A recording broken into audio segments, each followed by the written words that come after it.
So, my name is Paul Rascagneres. I work for the G-Data Security Labs, and more specifically on malware analysis of targeted attack, or more or less every cool stuff. And I'm not only malware analyst, I make some private article about radio frequency hacking, or how to open a physical safe on the hotel when you are boring, and this kind of stuff. So I think everybody is wake up, everybody is ready. I am going to make a talk about 1 hour of assembly language.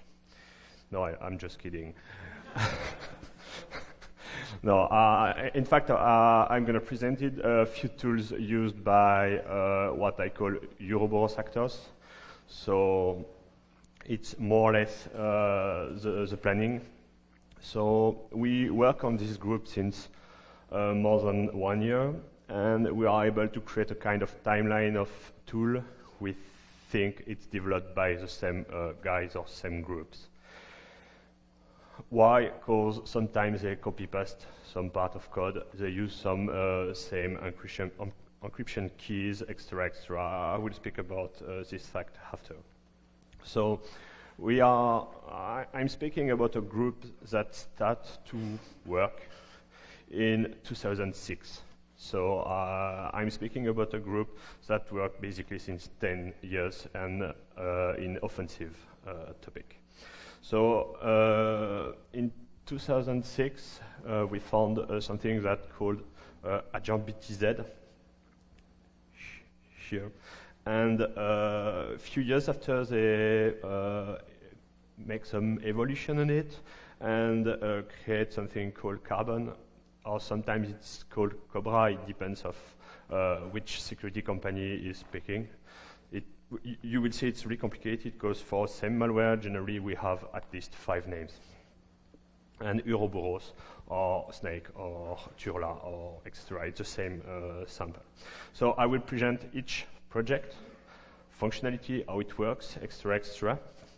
And at the end, I will speak about attribution, because I must speak about attribution, but we will see it's not so easy. So the first case is agent BTZ and Comrade. In fact, if you look here, it's for me the same malware, but during the first year, the evolution was really slow. It's only patching and small features, etc.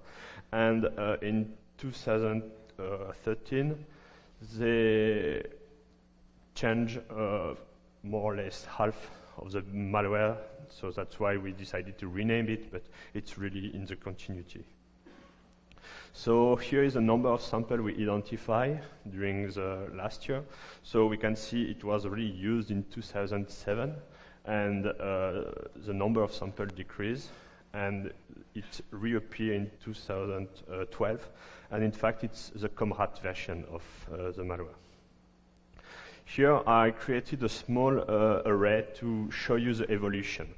So the percentage you can see is the difference between 2 versions of the malware. Because in this case, developers put a versioning on it. So I can easily say it's this version and this one, etc., and make some bin diff between 2 versions. So we can see at the beginning the difference is 10% of the code is different, etc. And here we have a big difference. 60% of the code is similar. It's the switch from agent BTZ to Comrade with new functionality, and they changed the compiler too. So if you change compiler, the binary will be different.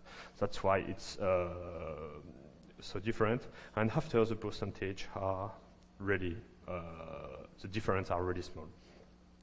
So the 1.5 version was used against US Pentagon in 2008, I think, something like that.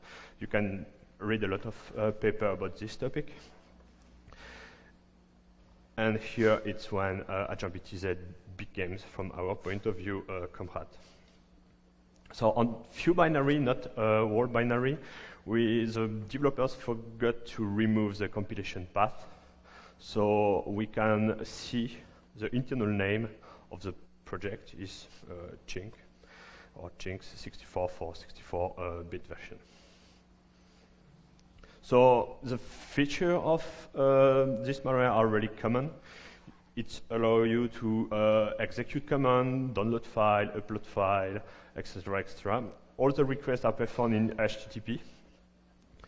And on the first version of AgentBTZ, the developers implement a USB media infection thanks to the autorunner enabled by default on Windows XP. So when an infected machine, when someone connected a USB key on an infected machine, it automatically creates an autorun file. And when the USB key was connected to another one, it was automatically executed and automatically installed. So Microsoft removed this feature on 7, and it's not enabled by default. So the developers decided to remove this functionality because it doesn't work anymore. So just for information, for the US Pentagon case, if you read on the press, visibly, someone found the USB key on the where they parked the car, take it and plug it inside of the US Pentagon. And that's how the first infection was performed. So, on the last version of Comrade, the developers implement a new trick to become persistent, because of course every malware generally want to start automatically on the reboot of the system. We can use some tools like sysinternals, autoruns, or other tool to list every program started at when the system starts. And in this case, to not appear on the list of executed program, the malware use COM object. So in Windows, everything is COM object. And they create a COM object with the same name than an existing one. And it's thanks to this trick, when an application uses this legitimate COM object, it's not the legitimate code that is executed, but the DLL installed by the attackers. So with this trick, for the moment, I didn't see any tools that list COM object created and COM object executed during the boot or during execution of legitimate binary, etc., etc. In this case, they hijack the functionality used to increase the contrast of the window.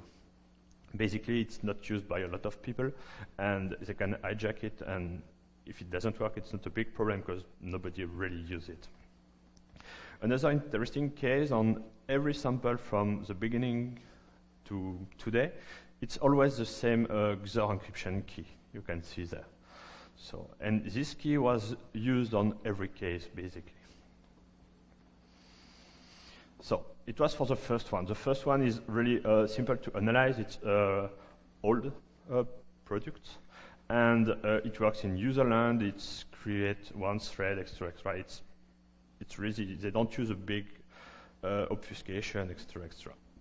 The second one, so created a few years after, is Cobra or Finet. It depends which company, and this one is more complicated, and they use some really funny tricks to complexify the analysis and to complexify the detection of the malware. For example, they use a legitimate file to set configuration. So on Windows system, you've got a inf directory with a lot of int file, and on one of these legitimate file, the malware add a stanza with configuration. So you have this file, you must have this file, but he simply add at the top of the file its configuration.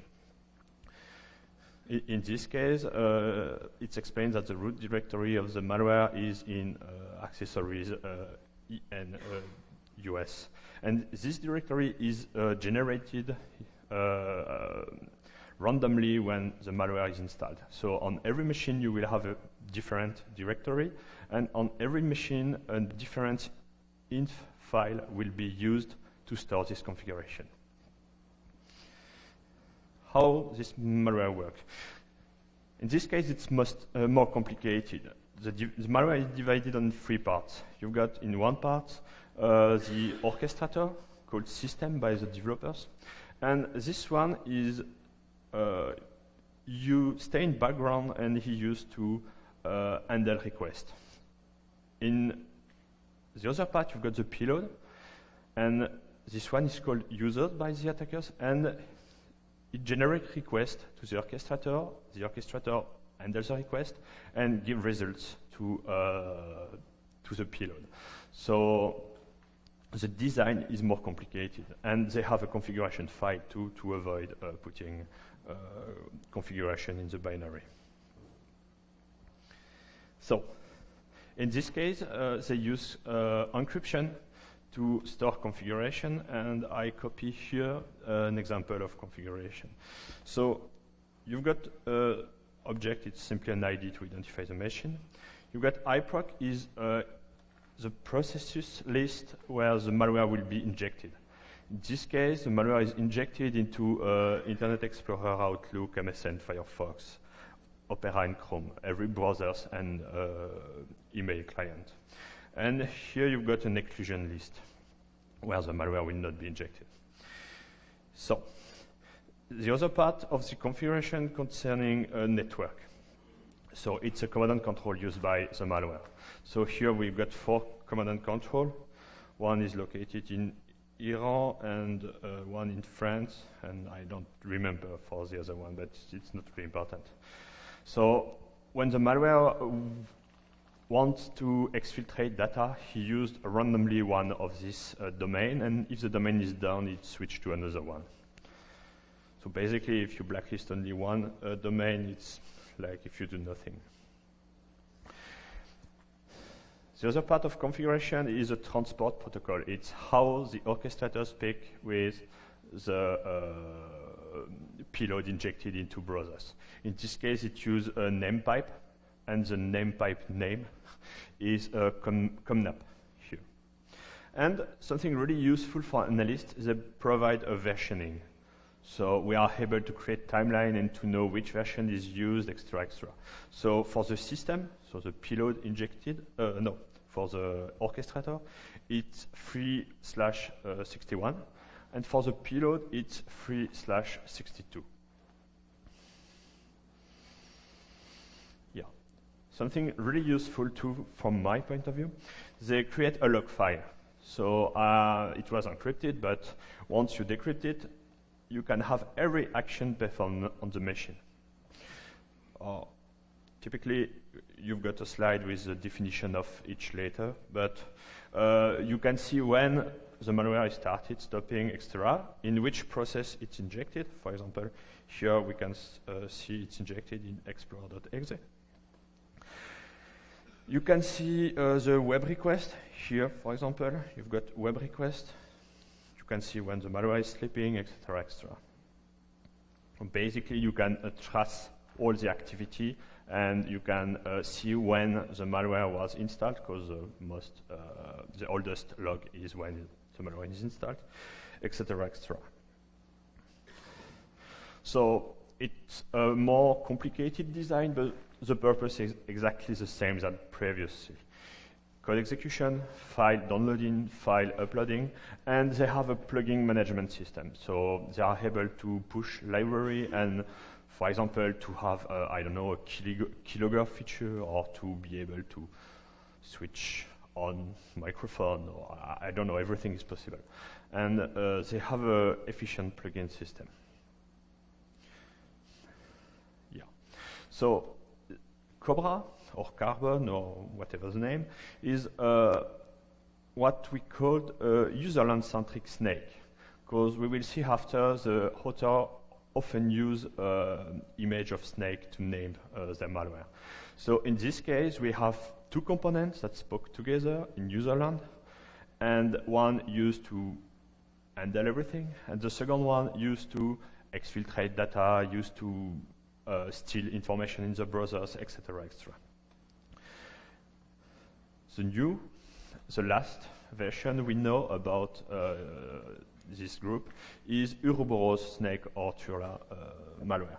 In this case, it's always a snake, but in this time, they decided to switch from user land to kernel land. So the malware is not running as previously with the user's context or stuff like that, but it's executed in the driver as on the kernel as a driver. And thanks to this choice, they are able to make more interesting stuff. For example, they are able to hook to modify the behavior of internal function of Microsoft. They are able to create a DPI monitor. They are able to make some filter on network to be able to catch directly information on the network flow, basically. And to do that, they had to bypass some kernel protection put in place by Microsoft. I will explain after. And something fun, they use a virtual file system. So you cannot see it. It's not mapped on drive, but in fact, they have an NTFS file system mount in memory, and they are able to put file, get file, extra, like a kind of SAS. So why Uroburos? It's a reference to a Greek word that it's a snake that eats its own tail. It's like the draw. And it's a strings hard-coded on the binary. It's Uroburos got you. So it's a name chosen by developers. So the malware is composed of two files, the driver first, and that file, it's the virtual file system I mentioned before. It's an encrypted one. So just some tricks they use on kernel side. So first, when the malware is loaded, the first thing they do is to remove the beginning of the binary. You can see this program cannot be in DOS mode. So it's basically the beginning of the Windows binary. But at the beginning, you've got only 0 here. They simply replace the beginning of the loaded driver by 0. Why? Because I think if we have people from incident response team here, you use often volatility, I think, to analyze memory dump. And typically, volatility is looking for the beginning of strings. He's looking for the MZ stuff. So if you use volatility on an infected machine, volatility didn't see the loaded driver because he's looking for the pattern of the beginning of a binary. And in this case, it's null, so the tool will never see the loaded driver. So after the publication we made about this topic, volatility patched the binary, and now he's able to detect it even if the beginning of the binary is wiped in memory. Another trick, they use a pull tag ID NTFS, and it's a legitimate pull tag ID used by the NTFS driver, the real one. And WinDBG, for example, trust this file and say to you, oh yeah, this driver don't care about it, it's NTFS driver, simply because the author chose the same name. Yeah. So if you list every driver on the infected machine, you can see a driver with a name null. So it's our bad malware, bad driver. And if you look every object linked to this driver, you can see something called FWPM callout. It's in fact network mini filter. I will speak about that after. And you can see row disk one.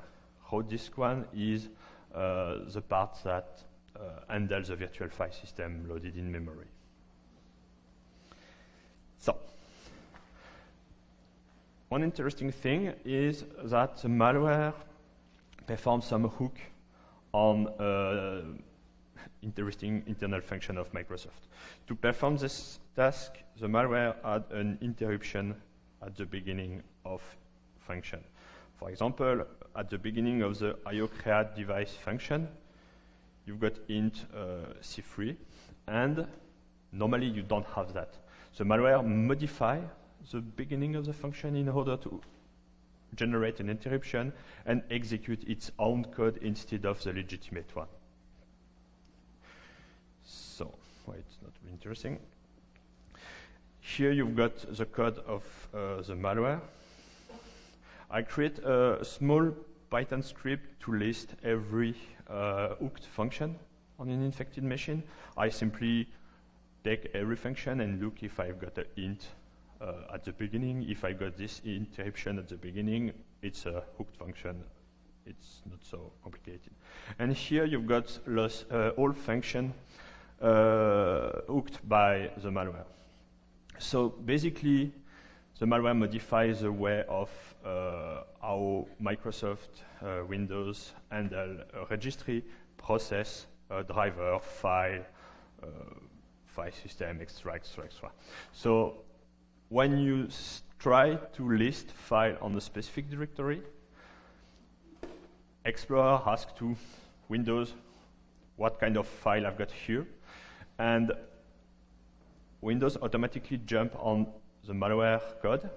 The malware code decided if he wants to show you or not the file in the directory, and go back to Explorer, and you've got the output.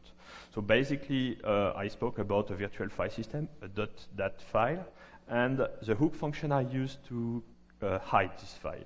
If you go on the directory, you cannot see the file. Even if you use process Explorer or MS-DOS or what you wish, every tool will show you no file. It's the same for the registry used to automatically start the malware to load the driver at the boot. It's the same thing. If you go on the registry and you see, you try to see if the key is here, you will not see the starting key. And it's the same thing for a lot of stuff. So you cannot trust an infected system. You must take a memory dump and analyze the memory dump of the infected system on the clean system. So, what is the Windows filtering platform? It's API provided by Microsoft to creating network filter. In this case, the malware creates a kind of deep packet inspection, and he's able to sniff the network and looking for specific pattern. Yeah. For example, it was used on name pipe, and when a machine tried to connect to a name pipe on the infected machine, the malware look at the network, and when he sees a specific pattern, he say, "Oh, yeah, I've got an order. I need to do something." And yeah, here it's how the malware detects the order. He's looking for a specific string in the network flow. If he has this specific string, he knows that I got an order after, and I need to do something. So it's completely passive. The malware don't ask order, he's waiting to receive order. So the other interesting part is the virtual file system I mentioned. So the fun thing is it's mapped, it's mounted in memory. You cannot access it by your Explorer, but you can access it by MS-DOS. If you do dir space //dot/hd1 /, you can see all the files stored in the virtual file system in memory. So all the tools used by the attackers and temporarily put in this virtual file system can be listed thanks to this trick. So on the case I worked on, I saw a Q file. I will mention after what is a Q file, log file, and additional tools such as RAR to compress data, pass the hash tool, dump the hash tool, etc., etc. So it's really a common reconnaissance tool. Yeah. So in the virtual file system, I don't know if you can read, but you can see a Q file and a KT log file. It's the log file and the Q file. And the Q file is encrypted too and contains configuration CC configuration, for example, and it contains DLL. And in fact, the rootkit, the driver, does not directly communicate to internet. He injects a DLL in userland, in the browser typically, and this DLL in the browser will contact the CC on the internet. So it's the same kind of design that previously. Previously, we had an orchestrator and payload, and we have exactly the same thing, but the orchestrator now is in kernel. So it's simply an evolution of Cobra. The design is more or less the same.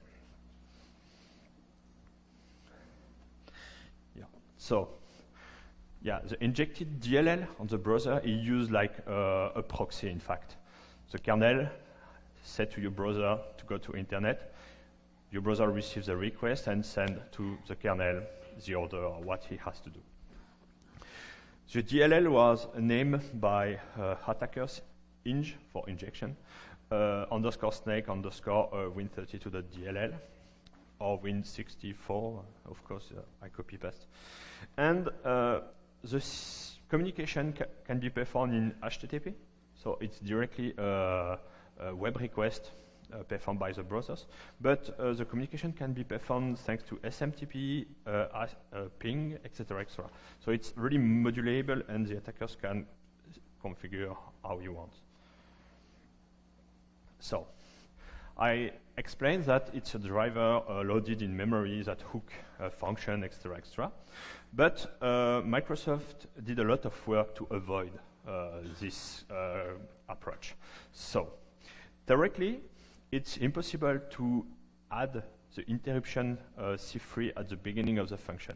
If you do that on Windows 7 64-bit, the system crashed. Microsoft preferred to suicide your system than doing that. So normally, it's not possible to do that. In this case, the malware simply create hook before the hook control.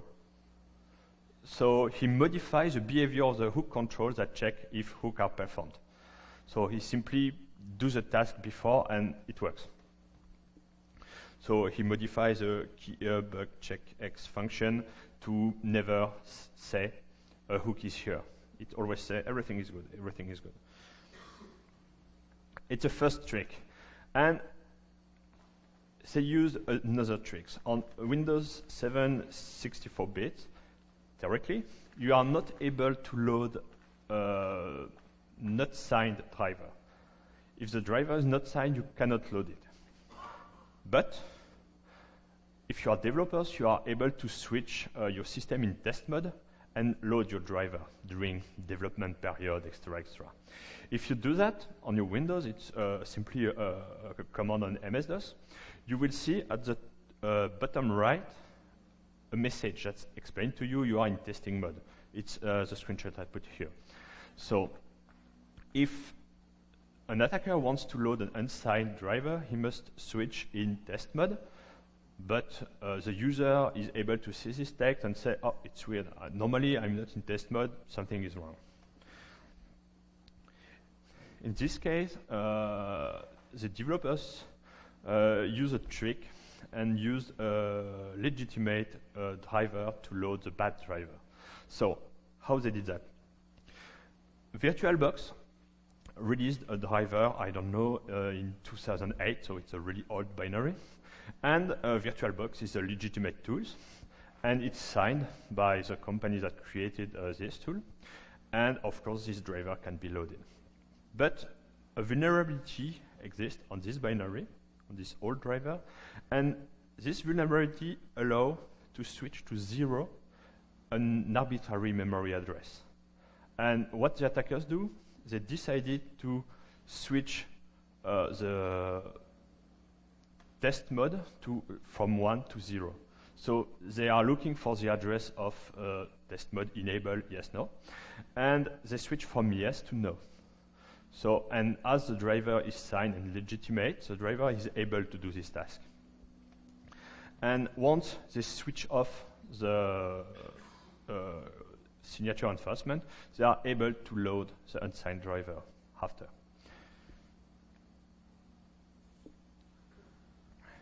Yeah, here it's step by step.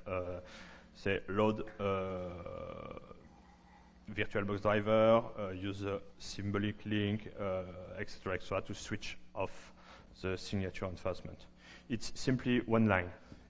Here it's how to do this task. It's simply one line of code to switch off driver signature. Something really interesting is the VirtualBox driver is presently expired. And it's expired since 3 years, something like that. But Microsoft doesn't support expiration of driver, of certificate. So if you use certificate to sign driver and it's expired, it's no problem. Microsoft will load it. So it doesn't support expiration date. So it's one point. And the other thing is I never saw company that revoke certificate in case of vulnerability. I never saw that. Usually, a company revokes certificate only when the certificate is compromised, but not for each bug they had. And it's impossible to deal with this philosophy. So basically, it's another problem of the certificate ecosystem from my point of view. So, and the stuff about kernel signing driver protection is the first time we saw this approach on this malware. It's a new, it was during the analysis a new trick. And the Uroburos case included some other exploit too. So they have exploit to have administrator privilege to be able to install the driver typically, and they include a lot of exploit. So, concerning the command and control, I saw two kinds of CC. Dedicated server, from my point of view, only used by attackers to do the job, and legitimate compromised website.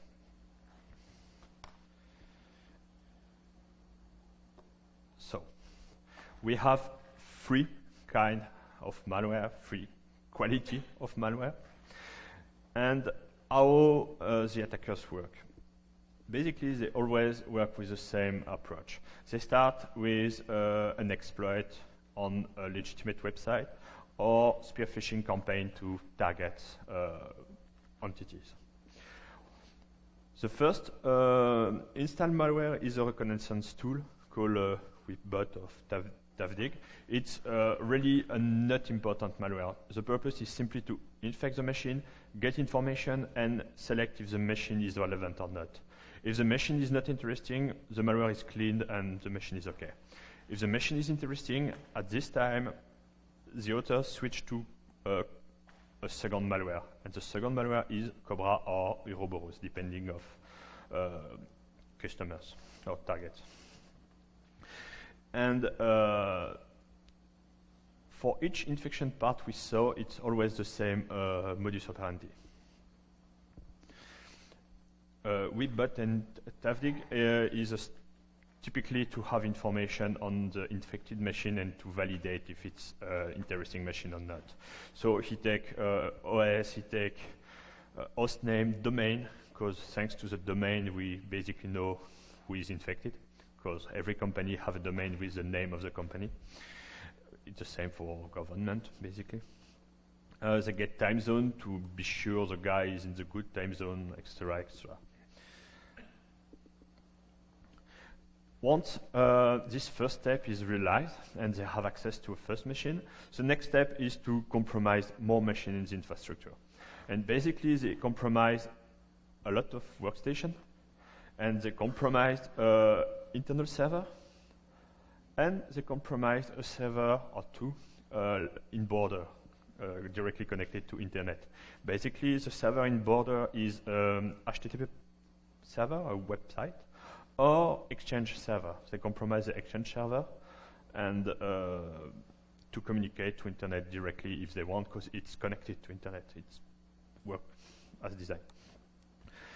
in the case I saw, the compromised server inside of the infrastructure were basically a file sharing server, Windows file sharing, because all the information, interesting information of company are located in file share server.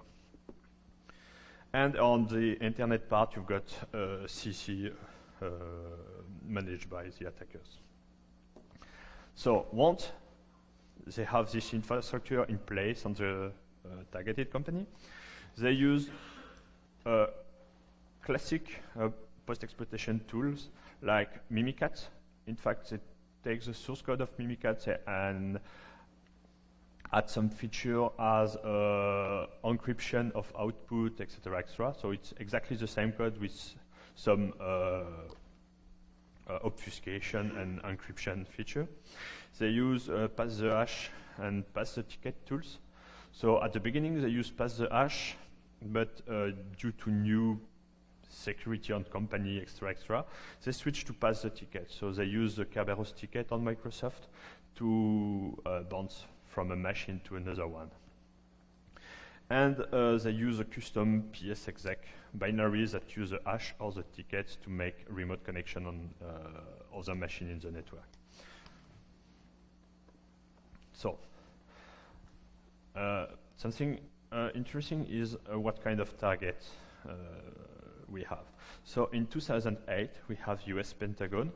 It's the first publicly known target by this group. So it's a Wikipedia article if you're interested. We published Uroburos case in February 2014, and we simply said that due to the complexity, we think it's targeted really important company or entities or government, because it's not a crimeware. Typically, it's too complicated.